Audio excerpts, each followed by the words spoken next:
जय हिंद दोस्तों, DP academy में आपका बहुत बहुत स्वागत है। कल यूपीएससी ने अपना कैलेंडर जारी किया जो 2025 में संभावित परीक्षाएं होने वाली है। इसमें जो सिविल सर्विस का एग्ज़ाम है ये 25 मई को निर्धारित किया गया है। जो सिविल सर्विस का इसमें एग्ज़ाम है ये 25 मई को निर्धारित किया गया है और जो मेंस का एग्ज़ाम है ये 22 अगस्त को निर्धारित किया गया है। ये रहा कैलेंडर इस साल का। एग्ज़ाम के पैटर्न की बात करें,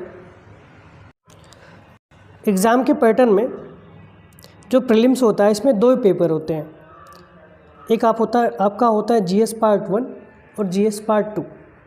जीएस पार्ट 2 में होता है CSAT, civil service aptitude test. इसमें 33% मार्क्स जो है लेके आना होता है सीसेट में। अगर आप सीसेट में फ़ेल हो जाते तो आपकी जो पहली वाली कापी होती है वो चेक नहीं होती है। जीएस पार्ट 1 में आपको history, geography, polity, economics, environment, science and technology, currents और जनरल साइंस, आईआर, कुछ यहाँ से क्वेश्चन आते हैं। जो बच्चे तैयारी कर रहे हैं उनको पता ही होगा, और जो बच्चे इस बार एग्ज़ाम दे रहे हैं उनको बहुत बहुत बधाई। देखिए, आप लोग का कम समय बचा हुआ है, आप लोग ज़्यादा से ज़्यादा रिवीजन कीजिए। बाकी जो बच्चे अभी न्यू स्टार्ट किए हैं उनको मैं ये सलाह दूंगा कि सिलेबस निकाल के जहाँ आप पढ़ते हैं उसके सामने चिपका दीजिए। चिपकाने से क्या होगा, आपको बार बार दिखता रहेगा और जो समस्याएं आ रही हैं इस पर हम उन लोगों से चर्चा करेंगे कभी, ठीक है।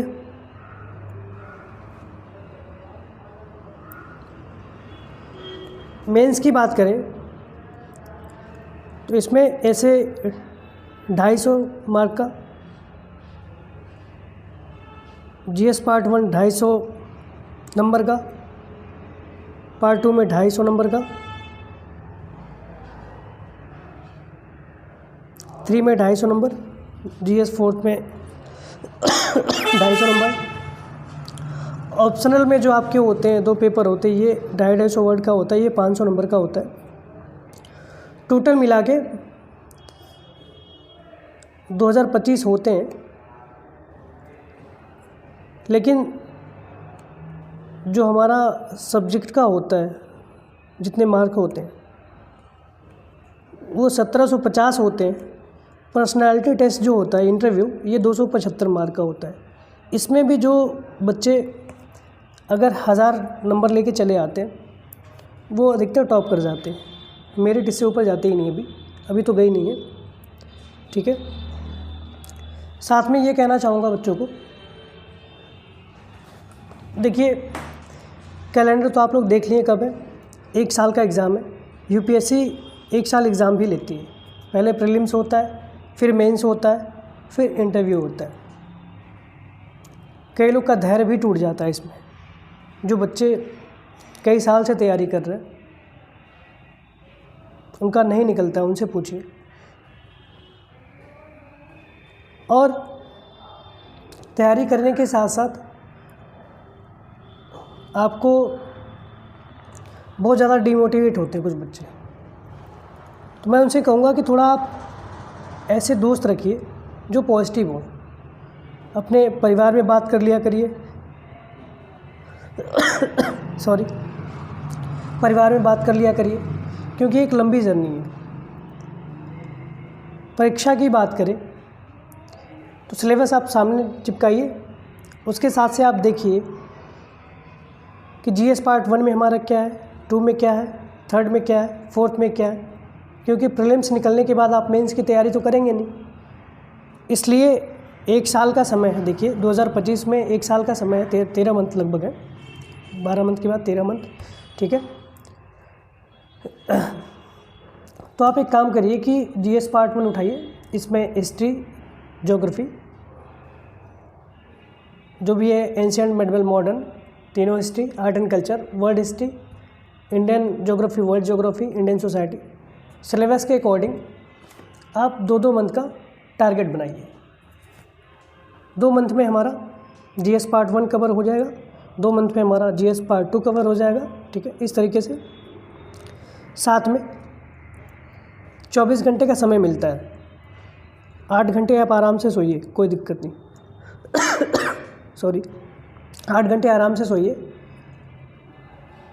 और जो आपका काम है, घर का काम है, 2-4 घंटे उसको करिए। मैं तो कहूँगा आप 8 से 10 घंटे समय दीजिए यूपीएससी के लिए, अगर जिसको 1 साल में मेहनत करके निकालना है उसके लिए, कम से कम, क्योंकि सिलेबस थोड़ा बड़ा है। कंप्लीट करने के साथ साथ आपको रिवीजन भी करना है, तो अपने हिसाब से आप शेड्यूल बनाइएगा। 2-2 मंथ का शेड्यूल बनाइए, साथ में ऑप्शनल आपको लेके चलना है। जैसे मान लीजिए सब्जेक्ट को रिलेट करके पढ़िए, एंशिएंट हिस्ट्री पढ़ रहे हैं तो मेडिवल हिस्ट्री पढ़िए। इससे क्या होगा कि आप प्रशासनिक व्यवस्था तो देखेंगे, सामाजिक व्यवस्था तो देखेंगे, साथ में जो उसके कल्चर है, संस्कृतियाँ हैं, तो आप आर्ट एंड कल्चर भी उठा के पढ़ सकते हैं। फिर उसके बाद से जैसे ही आप मॉडर्न हिस्ट्री उठाएं, 1773 के रेगुलेटिंग एक्ट के बाद आप पॉलिटी उठा लीजिए, तो चीज़ें क्या होती हैं वो रिलेट होती रहती हैं। आप ज्योग्राफी पढ़ रहे हैं तो एनवायरनमेंट पढ़ने लग जाइए। ठीक है, सब्जेक्ट क्या होता है वो रिलेट होने लग जाता है। फिर उसके बाद से सिलेबस जब आपका कंप्लीट हो जाए, प्रीलिम्स जब आता है, प्रीलिम्स के 3 से 4 मंथ पहले उसके पहले आप टेस्ट सीरीज़ वगैरह, जो आपकी टेस्ट सीरीज़ है, पहले ही ख़त्म कर लीजिए। 3-4 मंथ आपको प्रीलिम्स में देना ही पड़ता है। आप सिलेबस 8 मंथ में कंप्लीट कर लीजिए। उसके बाद से जैसे मान लीजिए आप जीएस पार्ट 1, 2, 3, 4 ये आप करते चले गए। 2 आवर का आप जो सब्जेक्ट का है उसको बनाइए कि 2 घंटे हम एंशिएंट हिस्ट्री को देंगे, 2 घंटे मेडिवल हिस्ट्री को देंगे। 2 सब्जेक्ट आप लेके चलिए, साथ में ऑप्शनल लेके चलिए 2 घंटा। 6 घंटे हो गए आपके। 1 घंटे सीसेट को दीजिए, 1 घंटे करंट अफेयर को दे दीजिए, 8 घंटे हो गए। अच्छा, एक्स्ट्रा टाइम मिले, एक्स्ट्रा टाइम में आप रिवीजन कर लीजिए। साथ में संडे नहीं तो आप हफ्ते में कोई भी दिन हो, उसमें PYQ जो प्रीवियस ईयर क्वेश्चन होते हैं उसको लगाइए और आंसर राइटिंग करिए। ध्यान रहे कि जो यूपीएससी की साइट है वहाँ के 15 साल 20 साल के जो क्वेश्चन पेपर है उसको निकालिए। वहाँ से आप क्वेश्चन की डिमांड को समझिए, उसके बाद आप उसको लगाइए। अच्छा, जिसको नहीं समझ में आ रहा है वो हमारा नंबर दिया हुआ है यूट्यूब पे, हमसे कांटेक्ट कर सकता है। ठीक है, रही बात पढ़ाई में डिस्ट्रैक्शन तो आता है, कुछ ऐसे एलिमेंट्स होते हैं हमारे लाइफ के पार्ट में, सोसाइटी में, कि आपको डिस्टर्ब करेंगे। कहीं किसी का अगर हो गया ना, कोई पुलिस में हो गया, कहीं किसी का सिलेक्शन हो गया, किसी टीचर में हो गया, तो सोसाइटी वाले अरे भैया उनके लड़के तो ऐसे हो गए, कब तक होगा आपका। तो इन सब चीज़ों से बचना है। ऐसे एलिमेंट बहुत हैं जो नेगेटिव बढ़ते हैं माइंड में, कहीं ना कहीं अपने आप को भी बुरा लगता है कि हम इतने दिन से तैयारी कर रहे नहीं हो पा रहा है। तो इसको नहीं सोचना है, अपना आप 100% दीजिए। जब तक आप पढ़ रहे हैं फ़ोन ऑफ करके कंसंट्रेट होकर पढ़िए। जब कंसंट्रेट होकर पढ़ेंगे तो चीज़ें याद भी रहेंगी। बैठे हैं, फ़ोन आ गया किसी का, माइंड डिस्ट्रैक्ट हो जाता है। कुछ अगर दिमाग में चल रहा है, कुछ घर की बातें चल रही हैं, कहीं के झगड़े हो गए वो चल रहा है, कहीं किसी को पैसे की तंगी है। अच्छा, अगर आप सोचेंगे ना तो बिल्कुल नहीं हो पाएगा, दिमाग आपका जाएगा नहीं, कंसंट्रेट रहेगा नहीं, तो चीज़ें आपको याद भी नहीं होंगी, भूल जाएंगी। कुछ प्रेमी प्रेमिकाओं का झगड़ा हो जाता है कि इसमें डिस्ट्रैक्ट जो होता है माइंड हो जाता है। तो इन सब चीज़ से बचिए आप, क्योंकि सिलेक्शन आपका अगर होता है तो आपसे ज़्यादा आपके माता पिता का नाम होता है कि उनके लड़के ने ऐसा किया, उनका नाम लिया जाता है। ठीक है दोस्तों, अगर किसी को कहीं समस्या आती है तो पर्सनली हमसे बात कर सकता है। ठीक है, हमारे नंबर पर। Thank you.